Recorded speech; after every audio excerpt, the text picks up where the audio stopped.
Hello everyone, this is Sesh Kashyap. Today I am going to explain you chapter number 6, Rural Administration, which is connected to civics, or it is from second semester. Okay, so first let me tell you what is the meaning of rural administration. What is the meaning of rural? Village. Rural, the meaning of village is rural administration, that is village administration. In the village, how the work is done, what are its powers, what are their functions, and all these we are going to learn in this chapter, that is rural administration. So let us start. Okay, so come on to the chapter now. Yes, so let's start. When we are talking about the village, so we have come across the Gram Panchayat. Yes, the Gram Panchayat, which is the grouping of the people whose head is called Sarpanch. Not only Sarpanch, the police as well as others officials, and these are appointed by the government, play a very important role in maintaining law and order and looking after the administration in the rural areas. Okay, so these, not only the Gram Panchayat peoples, I am talking about the police also. These peoples are playing a very important role in maintaining law and order, okay, in the rural areas. Okay, now move on to let us see what is the police. Let us see what is the police. Okay, so come on to the police, the structure of the police.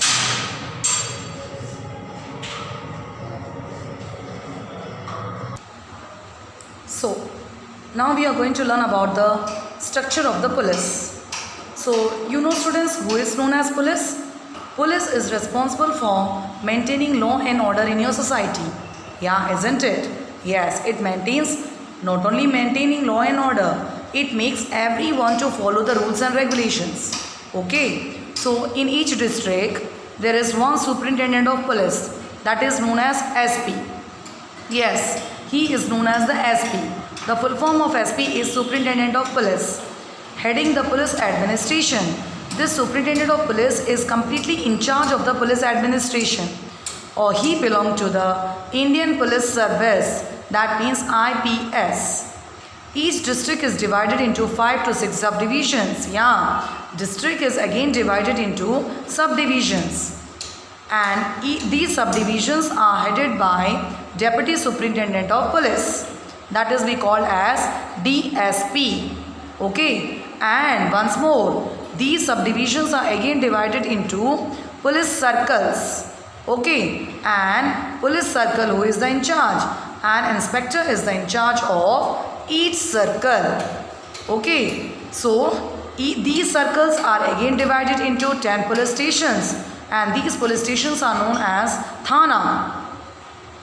A Thana is under the charge of a station house officer. That is, these Thanas are in the charge of station house officer, that is known as HSO. Have you understood? So a station house officer cannot alone handle the police station. So he wants some inspectors, assistant sub-inspectors, constables and head constables, those who work in the police station with him. Okay, so for each village, the police also appoints chowkidars also. Have you listened this word chowkidar? To look after law and order. Okay, have you understood now? Yes. So have you understood the structure of the police station? How these subdivisions are divided? Into police circles. Then police stations are divided into thanas. Thanas are divided into what? Thanas they are in charge of the station house officer. So this was the full structure of the police station. Okay, now turn to the page number 240. 240. Yes, let us see now. Each police station is responsible for maintaining law and order. Obviously, each police station is responsible for maintaining law and order in their societies. Unlawful acts, that means illegal acts such as theft. You know what is known as theft? Theft means a small kind of a robbery, stealing. robbery that is done by a gang of robbers, and violent conflicts means the conflicts that take a very horrible shape, yes, that cause a violence have been reported. These kind of tragedies should be immediately reported to the police station. Instead of that, they go out of control. Okay, so let's see what is the structure of the police station now. There is a jail in each district. Yes, there is a jail in each district. Or who is in charge of this? A jailer and a deputy jailer. Both are in charge of this jail. Jailer also will be and deputy jailer. So that in the presence of the jailer, absence of the jailer, a deputy jailers take the in charge of the jail. Okay, so and one more thing, they are separate jails for male and female criminals. Yeah, there are separate jails for male. Male are kept in other prison and females are kept in the other prison. Okay, so in these jails, the convicts who are known as convicts, those who are declared guilty from the court, are allowed to take lessons. Yeah, they are not simply sitting in the jails and passing the time. They also have a certain type of work which are given to them by the jail. In whichever work they are expert. Suppose if any victim is expert in sewing, carpentry work, so he just do that work only, so that they can earn their living. Or instead of that, they are given what? They are given the payment also. They are given the money. But they are not given the money at that time when they are rescued from the jail. Yeah, when they are freed from the jail, then the money is given to them so that they can lead a respectful manner life. Yeah, when they come out of the jail. Understood everyone? So this was the structure of the jail, whose in charge was jailer and the deputy jailer. Okay, yes. Now come on to the fact box. When a person wants to launch a complaint, when any person who want to write a written complaint to the police station, that is the SHO, he should write a written complaint in a written manner. And this written manner complaint to the station house officer is known as FIR. That is a short form, or FIR full form is that first information report on any case. That is known as FIR, which is in the written manner given to the SHO, that is station house officer. Have you understood? Okay. Now come on to village patwari. Village patwari. Let's see what is the work of the village patwari. In most of the villages, you have seen agriculture is the main occupation of the people, because mostly the farmers are engaged in agriculture only, because they used to have their own land and it is a very important property for them. Only in this important property only they are engaged in agriculture. And patwari, he maintains the land records in the village. He maintains the land records. What are known as land records? Means how the measuring of the land, and then he used to have the record also. Yes, each patwari maintains the records of the land. The patwari is called by different names. So let's see what names he is having. He is also called Lekpal, he is also called Ganungo, and one more name is also given to him, that is Karamchari. So we have three different names of village patwari. That is known as Karamchari, Lekpal, Ganungo. Understood everyone? Okay. So now let us move what the patwari does in the village. What are its functions? So first one function is measuring the land, and he used to maintain the records. That means a size of the land is measured by him, or he maintained the record. First work of him. Next work, he maintained the records of the crops that are grown at each field. Every field, how many crops are grown, how much production has been done, that is also just said to the government. Third point, maintaining records of ownership and inheritance of land. Yes, he is also having the record how many farmers are having their own land and how many are just engaged in others people's land. Okay, how many people are doing the agriculture on others' land. This also he used to maintain the record. Next one is that providing information to the government about the crops grown. Yes, same I have said, this is the repeated point of the first one. Second one, sorry. He used to inform to the government about the crops that are grown every year after the proper inspection. After the proper inspection. Next one. He used to report all types of serious calamities, all types of serious problems affecting the land or the crops. Yeah, like outbreak of any kind of diseases among the people as well as animals to the authorities. So if any crop has been damaged by the insects, by the animals, this kind of also information is also passed to the government by the Patwari only. Yes. Next function, the last function is that organizing the collection of land revenue. Yes, how to collect the land revenue from the village. Yes, how to collect the land revenue. What is called land revenue? Land revenue means tax. How to collect the tax from the village peoples. So these are some of the functions of the village Patwari. I hope you have understood. Now I am moving on the next one. The Patwari maintain a detailed report of each plot. Yes, not only brief report, detailed report. Yes, of each and everybody's land in the village.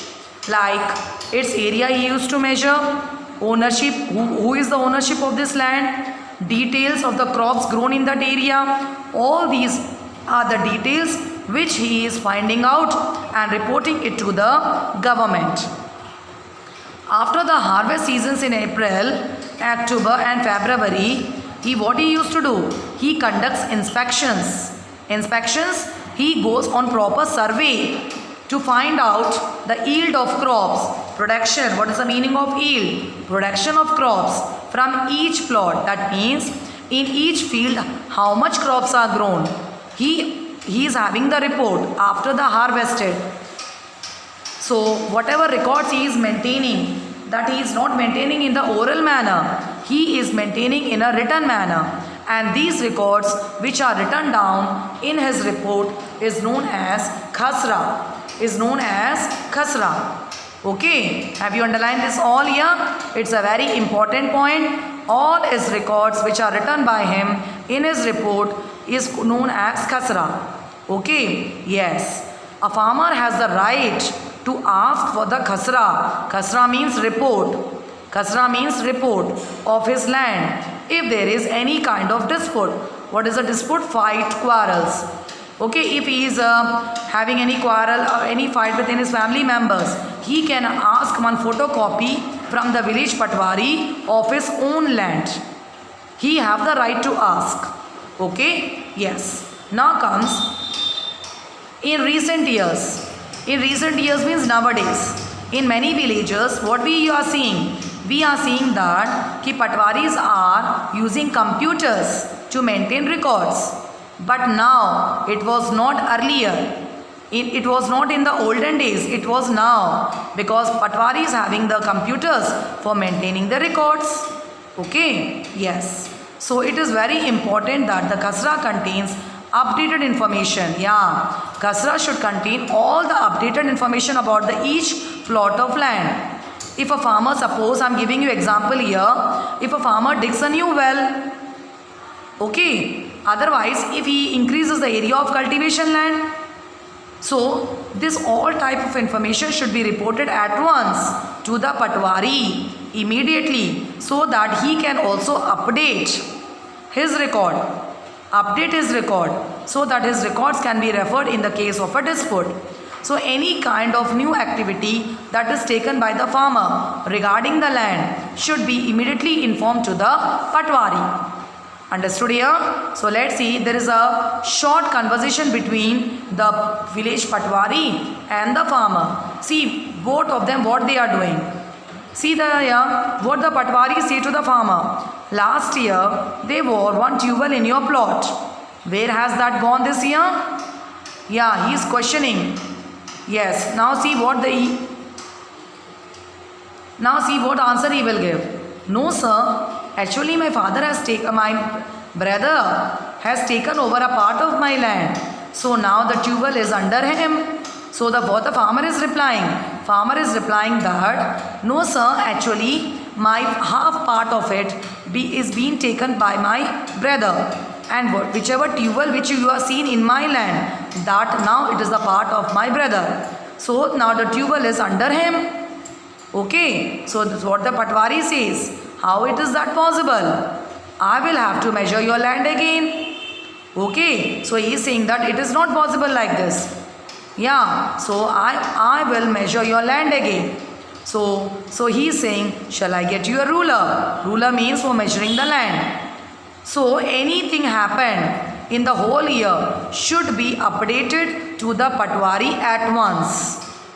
Okay, yes. So let's see what is revenue collection. That is known as tax collection. Who is collecting the tax? A district collector. A district collector who is also known as the deputy commissioner. Yes, he is in charge of the administration in a district.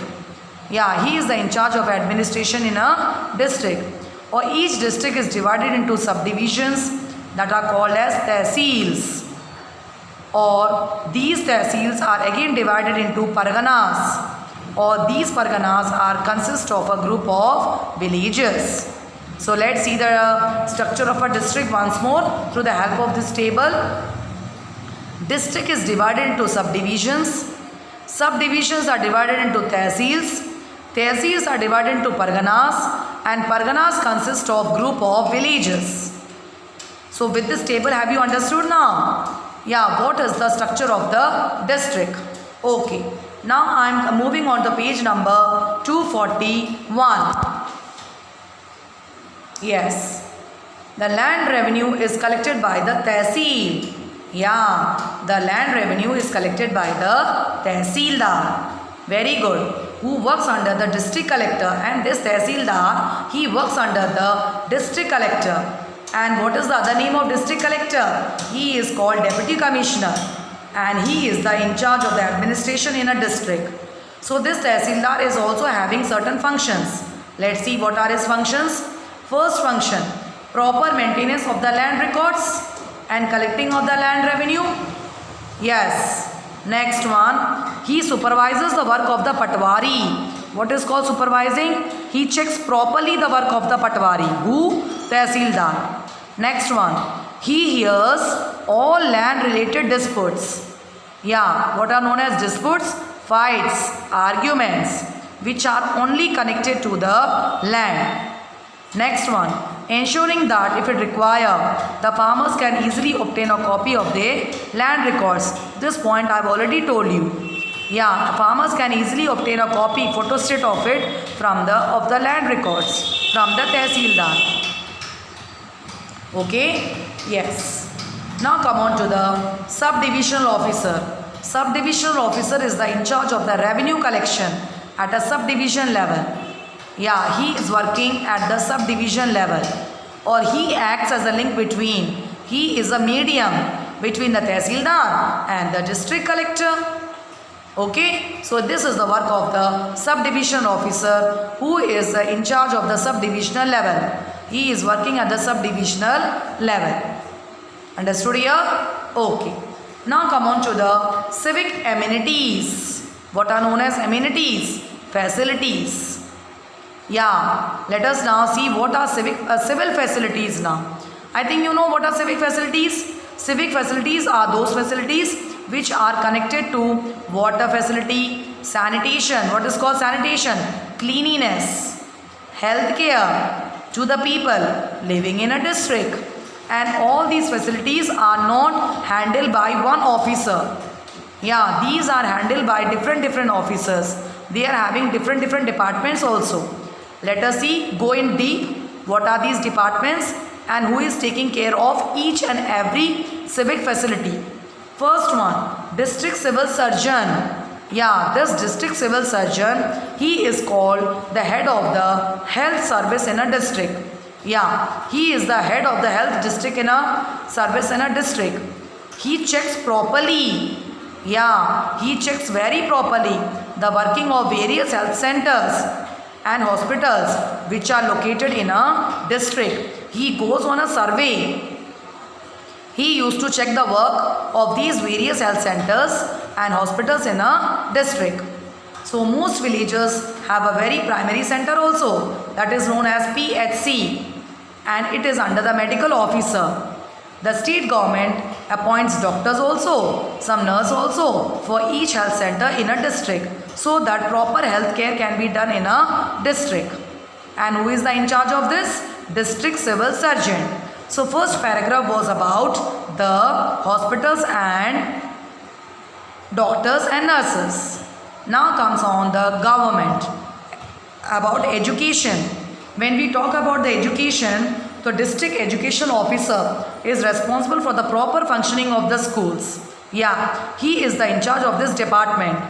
He periodically, according to period wise, according to time, he inspects, checks properly the work of the different schools and other different education institutions in the district.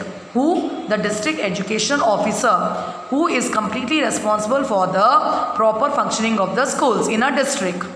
Understood? So second paragraph was about the schools and colleges. Third point, that is about public work department. This public work department, that is connected to the executive engineer. Yes, it is headed by the executive engineer. Yeah, who looks after the constructions and proper maintenance in a district. He looks after, the executive engineer looks after the construction work and maintenance in a district. Okay, now come on to the fourth point, that is in the case of natural calamities. What are calamities? Disasters which are occurred by the nature, like famines, floods, earthquakes. So the district admission is responsible for providing proper relief. Proper relief? Relief means was comfort to the people in the times of danger and also help in them in rehabilitation, action of restoring something to a normal life. So who is responsible? The district administration is responsible to proper giving relief in the case of natural calamities. And district collectors make sure that all the relief which we are giving is providing to everyone in a district or not. Okay? Yes. Now come on to district collector. When we talk about the district collector, he is overall in charge of the administration in a district. Yeah. He is fully responsible for the in charge of administration in a district. Let's see what are its functions. He checks properly the functioning of the villages. Yeah, Panchayati Raj, that is connected to the villages. He supervises, checks properly the elections in the villages, that is local bodies, villages are held in a very free and fair manner without any kind of quarrel. Yes, without any kind of disputes, without any kind of disagreements, all this. That is known as free, fair manner. That means in a very peaceful manner, without any corrupting.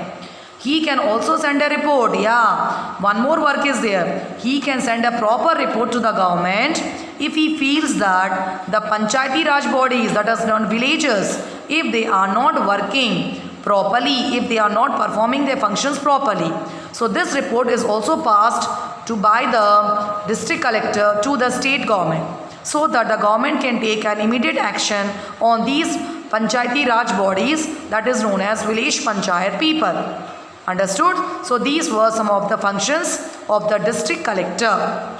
Okay? So I hope you have understood this. Now I am coming on the page number 242. Yes, that is for the smooth administration. If you want that the district should run in a very smooth manner, yeah, so what we should do? It is important that all the local bodies, that is village people, as well as the government personal work should be close cooperation.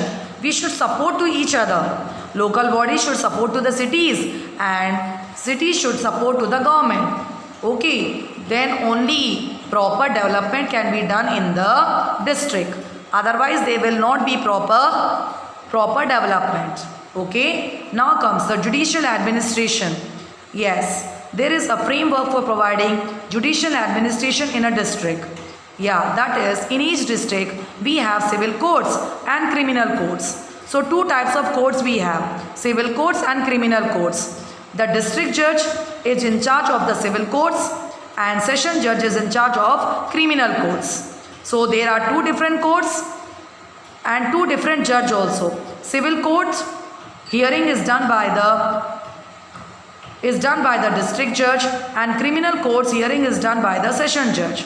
And not only this, the people, those who support them, these are assistant session judge, chief judicial magistrate, metropolitan magistrate. These are some of the important judicial officers in a district who used to work with these type of judges to give the fair justice in a administration. Okay? Yes. So let us see the IQ here. What is the difference between civil cases and criminal cases? So civil cases are connected to robbery, theft, dacoity, means a big robbery.